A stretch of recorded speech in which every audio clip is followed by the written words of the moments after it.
estrategia del día es traída para vos por bloomberlinia.com. Muy buenos días, estrategas. Soy Francisco Aldaya, jefe del Buró de Argentina en bloomberlinia.com, y hoy les traigo una entrevista especial con el ex secretario de Finanzas de Carlos Menem y actual director de la consultora Econviews, Miguel Kigel. La visión del economista sobre la inflación después de la sorpresa del 2,8% mensual de diciembre, por qué proyecta que bajará al entorno de 2,4% entre enero y febrero, qué esperar del dólar y las tasas de interés y cuáles son las preguntas que todavía se hace el mercado sobre el esquema monetario y cambiario. Además, su mirada sobre el crecimiento económico este año, el empleo, el futuro de la industria y los principales riesgos que enfrenta el gobierno de Milei hacia el 2027. Espero que disfruten de nuestra conversación y no se olviden de compartir, dejar un comentario y, por qué no, un 5 estrellas o un pulgar arriba si les gustó este episodio. Antes de arrancar con la entrevista, escuchemos brevemente a Ignacio Franco de la mesa de la LIC cordobesa Becerra y sus impresiones de la licitación del Tesoro argentino este miércoles. Ignacio, adelante por favor, te escuchamos. Buenas, Fran, ¿cómo estás? Un gusto estar acá. Bueno, en la licitación de ayer, el Tesoro logró un rollover o renovación de los vencimientos de aproximadamente el 98% del total de los 9.6 billones que vencían, donde gran parte, aproximadamente la mitad de los vencimientos, estaban concentrados en una letra Tamar que mayormente tenían en sus encajes los bancos mediante una regulación que habíamos tenido en agosto del año pasado y la cual no se modificó. Por lo tanto, si bien venimos con un contexto de liquidez bastante ajustada desde fin de año, que lo vemos también reflejado en las tasas, era esperable que el Tesoro tenga un piso bastante alto de demanda en esta licitación, por lo que no fue sorpresivo este nivel alto de rollover a pesar de la floja liquidez que venimos teniendo. En cuanto a la oferta de instrumentos, fue bastante variada. En total 11 instrumentos, de los cuales teníamos opciones tasa fija, teníamos opciones dólar linked, Tamar y ajustables por ser.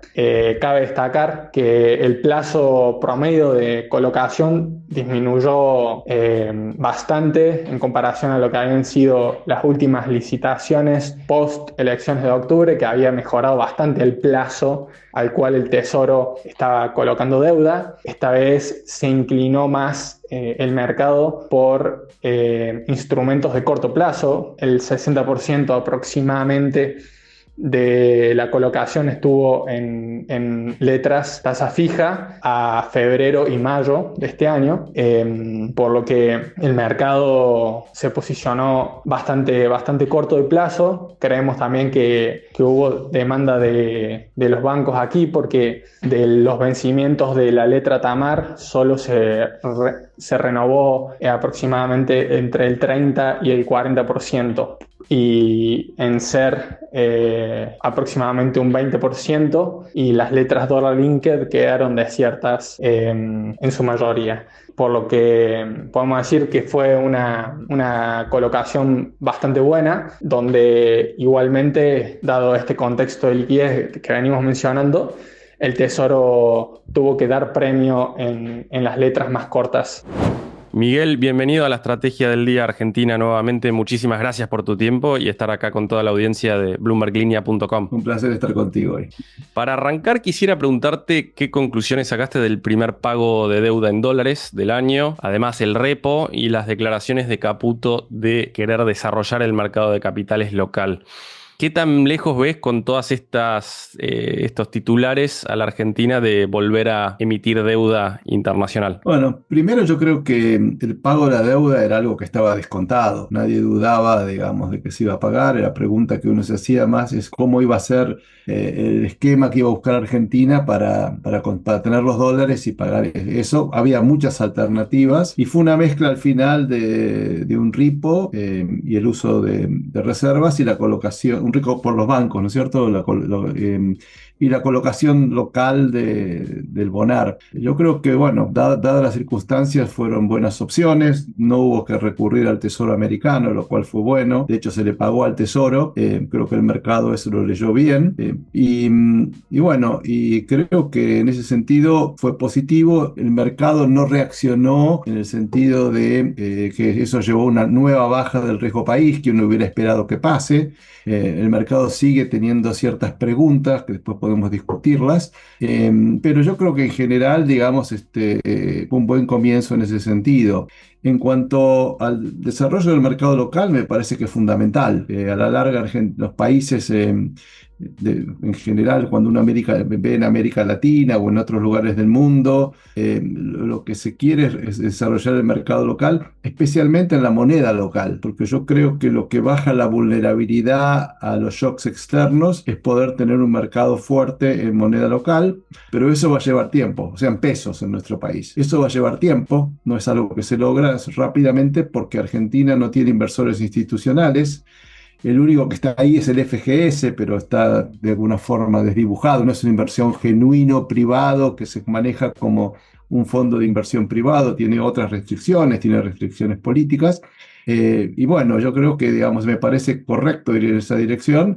Ahora, como nosotros tenemos mucha deuda en dólares, va a ser básicamente inevitable que por los próximos años tengamos que ser un deudor importante o un participante importante en los mercados de bonos internacionales, porque no solamente hay que renovar deuda, hay que pagarle al fondo, hay que pagarle ahora el BIS, habrá que devolver los repos, y digamos, el mercado local, incluso el de dólares, no es suficientemente grande para garantizar eso. Y mientras no baje el riesgo país, ¿ves al gobierno posiblemente volviendo a acudir a este tipo de instrumentos como puede ser el repo, al Bonte 2030, o en algún momento por cuestiones de no acumular vencimientos en el corto plazo van a tener que volver al mercado por más que sea a un yield un poco más alto a lo que se sentirían cómodos? Bueno, la primera alternativa y la mejor alternativa es empezar a acumular reservas, que es lo que viene haciendo el gobierno.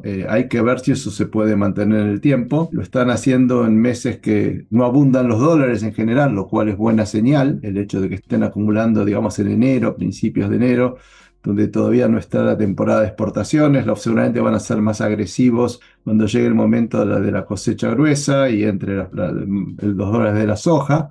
Me parece que esa es por ahora lo más importante, digamos, empezar a fortalecer reservas usando, digamos, la compra de dólares, lo cual implica emisión monetaria, implica otros desafíos desde el punto de vista monetario, pero me parece que es lo más sano. Yo no descartaría, y me parecería también sano, recurrir al mercado local de dólares para acumular algo más, o sea, un nuevo, no sé si se llama bond, ¿cómo se llama? Bonte, Bonar, ya medio perdí la traza de los nombres, pero bueno, puede ser que haya otro bono, y eventualmente yo creo que si baja el riesgo país, que todavía no ha bajado lo suficiente, se va a poder volver al mercado internacional, que yo creo que estamos cerca, no estamos lejos. Hace falta que, digamos, yo creo que el mercado internacional se sienta más cómodo con la capacidad argentina del Banco Central de comprar dólares. Sí, hubo un Bonte 2030 que era suscribible en dólares, pero pagadero en pesos, y después hubo un nuevo Bonarsi, ley local, emitido en dólares, que fue lo más novedoso de esta gestión. Preguntarte lo que mencionabas, ¿cuáles son las grandes preguntas que se sigue haciendo el mercado pese a esta buena señal en tus palabras de empezar a comprar divisas, de acumular reservas, incluso en una época de poco ingreso de dólares, ¿no? A ver, yo creo que cuando se mira Argentina, cuando el mercado mira Argentina, lo que ve primero es una muy buena posición fiscal, y no solamente buena posición fiscal, sino una determinación del gobierno de mantenerla, digamos. Yo creo que eso ha sido clave, es importante, y el mercado lo valora. Yo creo que las preguntas que hoy giran más que nada en torno a la política monetaria y cambiaria, digamos. O sea, es como que el mercado no ve claro, por ejemplo, cuál es el plan antiinflacionario hoy. Hasta hace un tiempo era claro que el plan antiinflacionario era equilibrio fiscal y un tipo de cambio que servía de ancla monetaria. Ahora que el gobierno quiere acumular reservas, ya el tipo de cambio no se lo ve como el ancla para la inflación. Entonces tenés un tema que no está claro cuál es el programa antiinflacionario, en un momento que tenés que acumular reservas. Entonces la política monetaria empieza a ser central para mí. Empieza a ser central en el sentido que quede claro qué puede pasar con el tipo de cambio, qué puede pasar con la tasa de interés, qué puede pasar con la cantidad de dinero y sobre todo con las reservas. Hoy, digamos, hay una política de tipo de cambio que es la banda cambiaria, que adentro de esa banda cambiaria el tipo de cambio flota, en teoría, o sea, obviamente que medio guiado por el Banco Central, pero flota, guiado bien, como lo guía cualquier país, a través de manejo de tasa de interés, futuros, colocaciones de dólar link. Yo creo que eso son todas políticas totalmente aceptables y que se usan en cualquier lugar del mundo, pero digamos, el problema es si entra un conflicto algún día entre mantener un tipo de cambio en la banda y acumular reservas, que en algún momento puede pasar. En el sentido de que, ¿qué pasa si el tipo de cambio va al techo de la banda? En ese momento habría que, el Banco Central tendría que vender dólares, y la política de vender dólares va en contra de la política de acumular reservas. Entonces todavía hay cosas que no están del todo claras cómo se definirían en ciertas circunstancias. Así que me parece que... Y la otra cosa que no termina de convencer, y yo creo que eso mucho el mercado financiero lo está sintiendo y no está funcionando bien, es la volatilidad de las tasas de interés. O sea, digamos, hemos visto como la tasa de interés en estos días, las cauciones volvieron a escaparse, las tasas largas a 40, 50%, que son valores que no debería tocar. Y esa volatilidad, digamos, genera preguntas. Entonces la gente dice, bueno, ¿es sólido el esquema monetario o todavía no sabemos? ¿Es cierto que el tipo de cambio flota o en realidad todavía no está flotando como uno quisiera? ¿Es cierto que se va a poder sacar el cepo? No. Esas preguntas todavía están. Yo no sé si son tan definitorias para evitar que baje el riesgo país, pero claramente son preguntas que están y que los inversores lo preguntan. Y el dólar mayorista frenado en torno a 1460, 1470, creo que ayer cerró incluso por debajo de 1460. ¿Cómo estás viendo esa cuestión en esta transición del régimen anterior, ahora en enero, con el ajuste de la inflación de 2 meses antes, que estén intentando o frenando efectivamente al dólar bastante, creo que 5% más o menos por debajo del techo de la banda, quizá un poco más ahora? Bueno, uno no quiere que, digamos, no sería bueno que el dólar llegue al techo de la banda porque ahí empezaría a haber presiones de vuelta, con lo cual uno se cuestiona si esta banda es una banda que permite hacer la política monetaria que necesita Argentina. Pero yo creo que digamos, el dólar, yo no sé, es difícil decir si está bien, está mal, porque realmente los tipos de cambio como activos financieros se mueven en forma muy volátil y no responden a los fundamentals de largo plazo. O sea, muchas veces la gente dice, no, el dólar tiene que estar bajo porque vamos a producir un montón de petróleo y generamos muchas exportaciones en el 2030, pero al mismo tiempo no tenemos reservas. O sea que el dólar es una mezcla de muchos, que responde a muchos factores, algunos que te llevan el dólar para arriba, otros que te llevan para abajo, y a veces hay cosas muy coyunturales que te mueven el tipo de cambio en una dirección u otra. Yo no sé cuál es el tipo de cambio que necesita Argentina hoy, pero me parece que hoy el gobierno sigue obsesionado con tratar de que no suba. Yo creo que debería dejarlo andar un poco más y que lo determine el mercado realmente, y sin tanta obsesión porque no suba. Pero bueno, esa es la política que tenemos hoy. A mí lo que no quisiera es que, digamos, para mantener el dólar bajo o como está ahora, tengamos esta volatilidad de la tasa de interés, porque eso va en contra de otro objetivo importante que hoy tiene la Argentina, que es la reactivación económica, que hay reactivación en petróleo, en minería, en agro, eso anda muy bien, pero el consumo masivo sigue bastante frenado, y ahora empezaba a levantar, digamos, uno empezaba a ver que el crédito subía, que había un mercado con masas más estables, empezaba a aparecer más crédito a largo plazo. Y ahora los bancos empiezan a decir, no puedo prestar tanto porque de repente yo pensaba que mi costo de fondeo iba a estar alrededor del 30 y ahora se me fue al 50. Y esa volatilidad es muy mala para la economía. Parece claro que una reforma estructural, por más que se apruebe, no va a tener un efecto inmediato, ¿no? No es que se va a disparar la tasa de actividad inmediatamente después de que se sancione un proyecto de ley, pero ¿prevés que pueda tener un impacto significativo de un día para el otro en la caída del riesgo país? Por ejemplo, si se aprueba la reforma laboral con el componente tributario que tiene? Mira, yo digo que todos estos factores ayudan. No sé cuál es. Yo creo que no hay una medida mágica que de repente te baja el riesgo país de un día para el otro. Uno ve, generalmente lo que ocurre es que uno va viendo todas las medidas que se van tomando y en un momento el mercado hace clic y el riesgo país cae. Eso va a pasar, espero, porque el gobierno está tomando muchas medidas en la dirección correcta. Nosotros pensamos que el riesgo país va a seguir bajando en la Argentina. No sabemos a qué velocidad, no sabemos cómo, pero me parece que la reforma estructural, especialmente si uno percibe que es un cambio importante, digamos, que no es una cosa cosmética, y uno percibe que va a ser importante, que eso puede ayudar a las inversiones, yo creo que eso va a pasar. Yo creo que lo del 26 de octubre fue muy importante para las inversiones. Digamos, si eso se materializa en que el gobierno efectivamente muestra poder en el Congreso, manejo de los gobernadores, del Senado, a través de los gobernadores, manejo en diputados, bueno, yo creo que todo eso suma. Tuvimos la sorpresa del dato de la inflación esta semana. En Econviews están en línea con lo que dice el REM para el 2026 en términos de inflación. Estamos un poquito más arriba, estamos en 24 nosotros. Lo sacamos antes de saber el 2,8, que el 2,8 fue en medio de una sorpresa. Pero esto es un proceso dinámico. Me parece que digamos, el 2,8 un poco... A ver, en la inflación yo creo que hay una tendencia que si la vemos en el último año, los últimos 15, 16 meses, que la inflación está rondando alrededor del 2,2%, 2% mensual. Tuvimos unos meses que fueron muy buenos, hacia mediados de año, cuando fue 1,5%, y eso había que tomarlo como algo de algunos factores de suerte, de corto plazo, porque siempre hay ruido, siempre hay precios que por alguna razón no suben. Ahora tuvimos la mala suerte, digamos, que pase para el otro lado, digamos, se te fue del 2,2 porque subió la carne, subieron los alimentos, y hubo factores que te la llevaron para arriba. Para mí la tendencia sigue estando en el orden del 2 y pico en este momento, con una tendencia hacia la baja. Yo diría que no fue un cisne negro, fue básicamente un ruido que a veces hay en todas las inflaciones. Digamos, todos los procesos tienen subas y bajas. A mí lo que me parece importante es que la inflación hoy en día está relativamente controlada. Yo no creo que se haya desbocado en estos meses, a pesar que tenemos 3 meses seguidos de suba, fueron 2,3, 2,6, 2,5 y 2,8.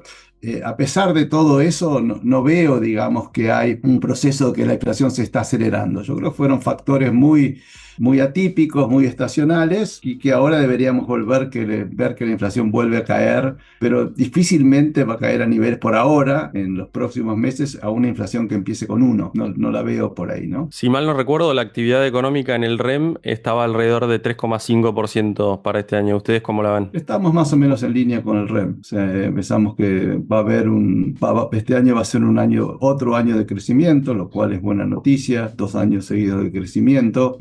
También vemos positivas las perspectivas para el 2027. Yo creo que la economía entró en un ciclo positivo de crecimiento, que podemos finalmente romper tantos años de estancamiento. En ese sentido veo buenas perspectivas. Si me preguntás qué falta, y si falta lo que falta hoy en la Argentina es bajar el riesgo país y que la economía crezca. Eso es lo que está faltando, un crecimiento, porque la economía está creciendo, un crecimiento que sea más parejo entre todos los sectores y que le llegue a la gente. Y en términos del tipo de cambio que están previendo, no te pregunto para fin de año, sino para junio, para la primera mitad del año. La verdad que nosotros pensamos que el tipo de cambio no está mal en este momento. Yo creo que lo tienen que dejar fluctuar de acuerdo a un poco a la demanda de mercado. Yo creo que lo que más según uno se pregunta del tipo de cambio es qué va a pasar si el Banco Central sigue comprando dólares y va a haber oferta en el mercado. Tenemos la ventaja en la primera de mitad del año que entran todos los dólares de la soja, o sea, con lo cual las condiciones son favorables para que el tipo de cambio siga moviéndose relativamente tranquilo. Y el tema del desempleo, que en el mismo REM se prevé, si no me equivoco, una suba de 1 punto porcentual del desempleo este año. Puede ser muy difícil, digamos, el desempleo, digamos, está afectado por un lado por el nivel de actividad y por otro lado por los cambios estructurales que tiene la Argentina. O sea, un país que sufre cambios estructurales más que nada por la apertura económica, que uno escucha que se pierden muchos empleos en la industria, sobre todo en la industria. Creo que eso pega por un lado, pero por otro lado, digamos, el sector informal está actuando como amortiguador de eso. Y la verdad que cuando uno mira, digamos, el nivel de actividad en Argentina, no ha habido un aumento en el desempleo importante. O sea, Argentina hoy no está sufriendo un problema de desempleo. Yo creo que el principal problema o la principal preocupación de la gente, más que la tasa de desempleo, es que haya más empleo formal y que, digamos, que eso siga tirando, porque el desempleo no ha subido mucho, pero el sector de empleo formal está estancado hace, no sé, 15 años, 20 años, digamos. Tenemos casi la misma cantidad de empleos formales que teníamos hace 20 años. Y en la era de la IA y el avance de la robótica, fábricas en Asia que tienen muy poca gente en comparación a lo que era incluso hace 10 años nada más, ¿por dónde puede pasar la creación de empleo formal privado en Argentina yendo para adelante? ¿Dónde prevés? ¿En qué sectores? Bueno, eso pasa lo mismo que en todo el mundo. Yo creo que el sector que tiene que crecer más es servicios. Digamos, los Uber, los Rappi, todo el tema salud tiene mucho para crecer, pero para que crezca el tema salud hay que pensar mucho en el hecho de que, digamos, el sector salud tenga más recursos. Hoy en día, digamos, el sector salud está sufriendo que no puede, con estos precios, que, digamos, no puede pasar a precios los costos de los servicios que está pasando, y por eso tenemos un sector salud que todavía, no digo si está en crisis, pero no es un sector que el sector tiene mucho más potencial. Y bueno, todo lo que dicen muchos los que estudian el mercado laboral con inteligencia artificial, digamos, tenemos, ahora que la población está viviendo más años, digamos, es que tenemos más gente que tiene que dar apoyo. Yo creo que va a ser mucho más en servicios que en industria, digamos, ¿no? Y los servicios, va a haber más personal trainers, más Rappi, más Uber, un poco todo eso. Lo que no se sabe es si esos puestos de trabajo van a tener los mismos salarios que los que tienen hoy. Entonces yo creo que no es tanto si va a haber o no va a haber trabajo, sino si la remuneración se va a poder mantener como actualmente. Y si, como prometen Caputo y Milei, la carga tributaria se sigue reduciendo significativamente, más aún de lo que pasó en estos 2 años, ¿ese simple hecho puede destapar una capacidad bloqueada en las últimas décadas de creación de empleo en Argentina? Mirá, yo creo que todo el tema de costo laboral va por muchos lados.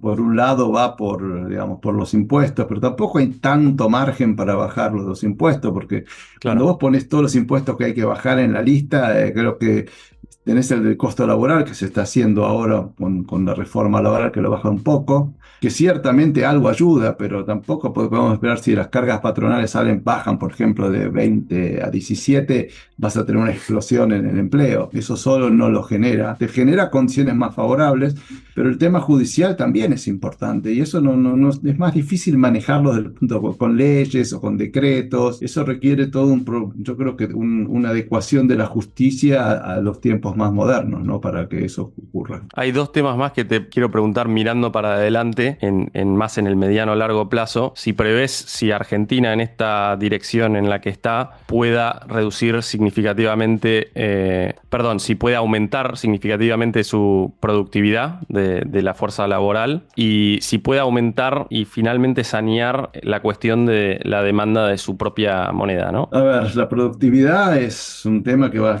a tener que subir, que está subiendo ya. Simplemente lo que yo he visto en este momento con la apertura económica, con la mayor competencia interna, la desregulación que hay doméstica, al haber más competencia y al haber tenido también este año una baja importante en el consumo, o por lo menos un estancamiento en el consumo, eso ha llevado a que las empresas estén buscando mucha más eficiencia, digamos.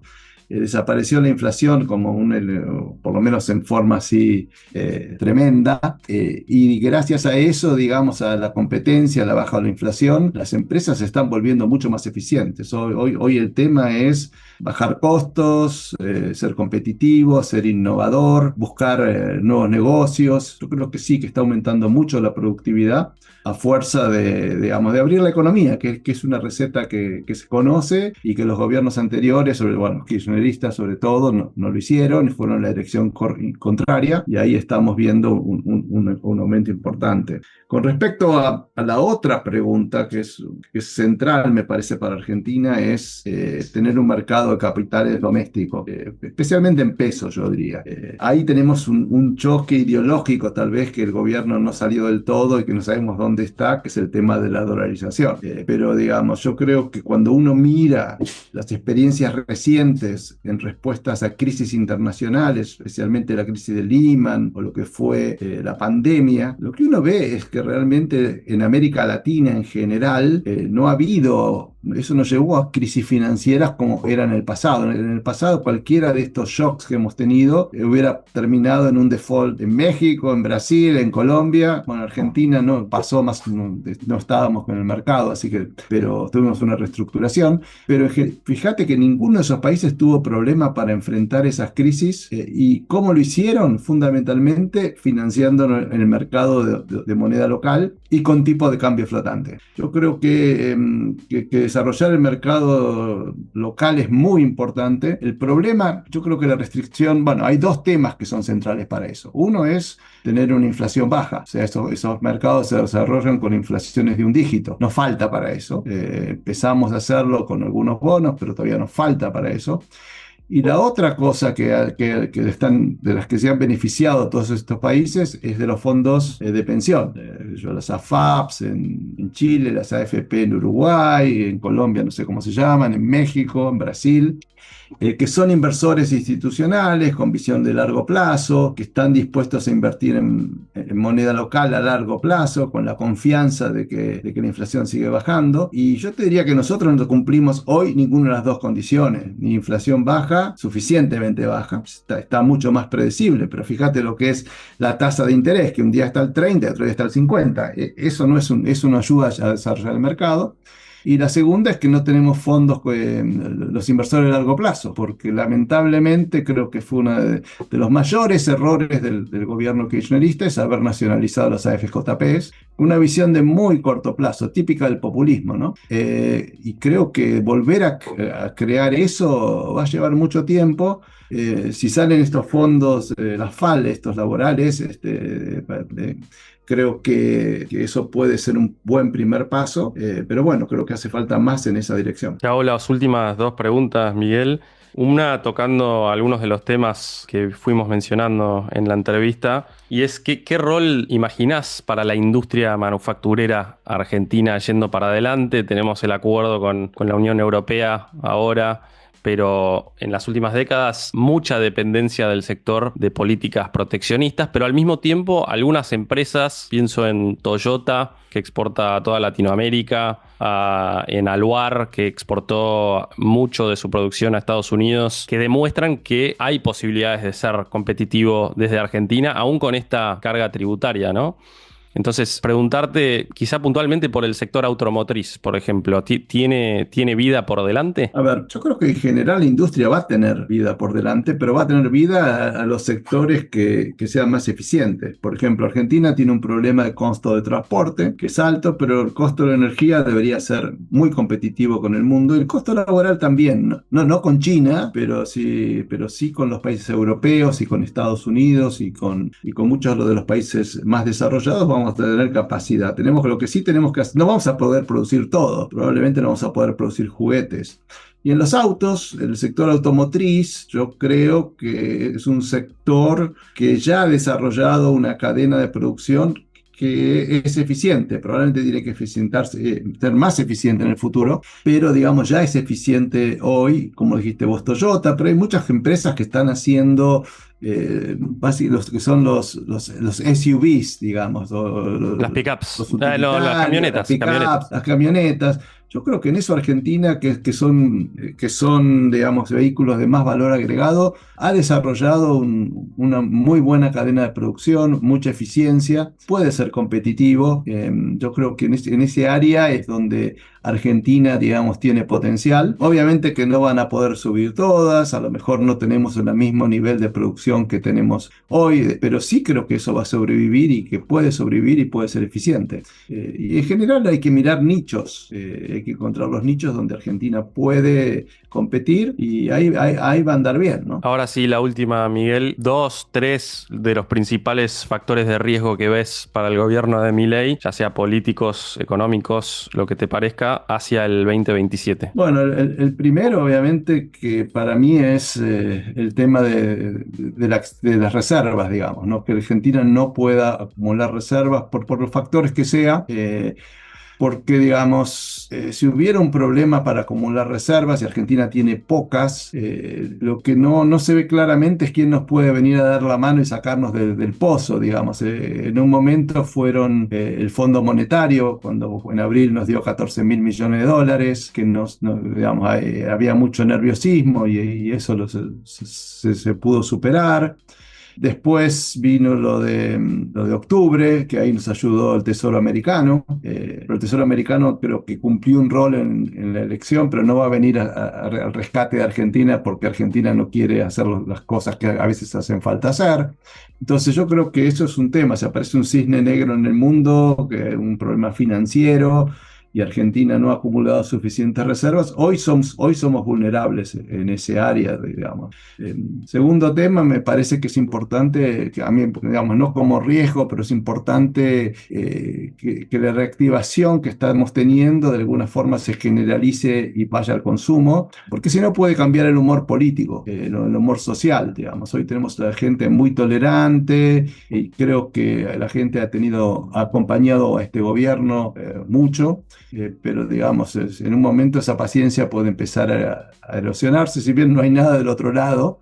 Hoy no hay nadie, digamos. También es cierto que Milei surgió casi de un día para el otro, digamos. O sea que esos fenómenos pasan. No lo veo con alta probabilidad, lo veo con baja probabilidad, pero yo creo que hay que estar atento. Y también, por último, el tema de las commodities. La tasa sería un riesgo, pero yo la veo para abajo. Y las commodities, bueno, ahí no sabemos, digamos. El precio del petróleo, digamos, si sufre mucho, nos podría pegar en vaca muerta. De nuevo, Otro tema muy de eso. impredecible, ¿no? Porque hoy parece que está repuntando hacia los $70. Eso no sabemos, es una locura ese. Pero yo creo que hay que estar atento con los precios de las commodities. Y la última, Miguel, ahora sí, perdón. ¿Estimaciones para la inflación de enero y febrero ya tienen? No, está muy volátil. Nosotros la verdad que es muy difícil saber números, pero nosotros pensamos que va a bajar del 2.8. La vemos más en 2.4, 2.3, en esos niveles por lo menos hasta marzo. Y después sí hay una chance de que empiece a bajar más fuertemente. Perfecto. Miguel, muchísimas gracias por tu tiempo, estar acá en la Estrategia del Día Argentina. Ok, un placer. Hasta luego, Francisco. Gracias. Esto fue un nuevo capítulo de la Estrategia del Día Argentina. Yo soy Francisco Aldaya, jefe del Buró de Argentina de Bloomberg Línea, y me podés seguir en X en @franaldaya. No se olviden de darle clic al botón para seguir a este podcast y a la campanita para que se enteren al instante cada vez que sale un capítulo de lunes a viernes. Espero que tengas una gran jornada productiva. Esto fue La Estrategia del Día Argentina, escrito y narrado por Francisco Aldaya. Producido por Arturo Luna y Daniel Hernández. Que tengas un día muy productivo.